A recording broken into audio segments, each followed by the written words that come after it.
Hello hello hello. कहाँ बारू हो? आ तू कहाँ बाड़ा? बाजारी वाला पंडाल में बनी। तहर आवाज बहुत कम होता। हाँ बड़ी चोंगा बजता, नइखे सुना। मैसेज करो तो मैसेज। ठीक बा ठीक बा।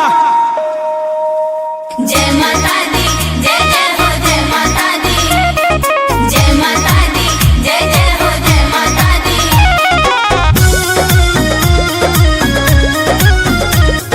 शेरा वाली जोता वाली लाटा वाली माँ।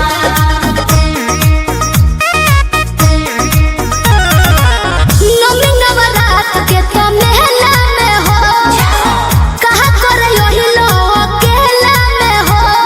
क्या करना है आप? अरे पगली आप तो पहले। नवमी नवरात के तो मेला में हो, कहा करे यही लोग अकेला में हो। कहा बहरा बताओ हो। करतनी फोनवा रे हमर सोनवा मूर्ति भी आवा हो। बुआ बुआ भेजले बिया मैया के चढ़ावा हो। बुआ बुआ भेजले बिया मैया के चढ़ावा हो।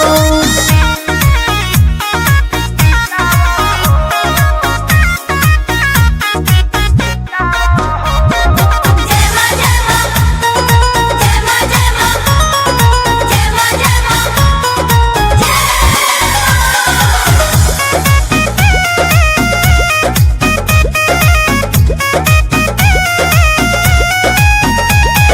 हमरो तो चुनरी ओढ़ावे के बा, मैया जी के भारा चढ़ावे के बा। शेरा वाली जोता वाली लाटा वाली माँ। सीधे सीधे चले आव भेडाली लोकेशन भइल पंडाल में बा पूरा डेकोरेशन।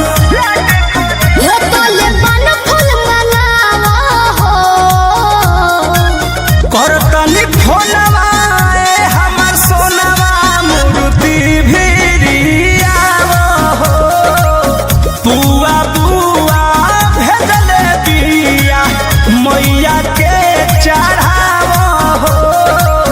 बुआ बुआ भेजले बिया मैया के चढ़ावा हो।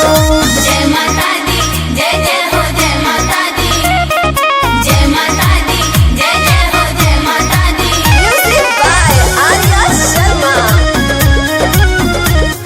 शेरा वाली जोता वाली लाटा वाली माँ।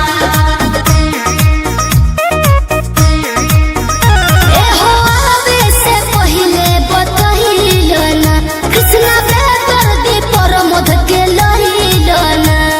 अकेले आने की क्या जरूरत है? सुनो बाबू, ई बात धनी सिगरेट रखी हा। पूजा करत में देख रेख रखी हा। ओके जी जोनी जिया डरावो हो। करतनी फोनवा ए हमर सोनवा मूर्ति भिरियावा हो। बुआ बुआ भेजले बाड़ी मैया के चढ़ावा हो। बुआ बुआ भेजले बिया मैया के चढ़ावा हो। नवमी नवरात के तो मेला में हो, कहा करे यही लोग अकेला में हो। कहा बहरा बताओ हो। करतनी फोनवा ए हमर सोनवा मूर्ति भिरियावा हो। बुआ बुआ भेजले बाड़ी मैया के चढ़ावा हो। बुआ बुआ भेजले बिया मैया के चढ़ावा हो। आके चढ़ावो। करतनी फोनवा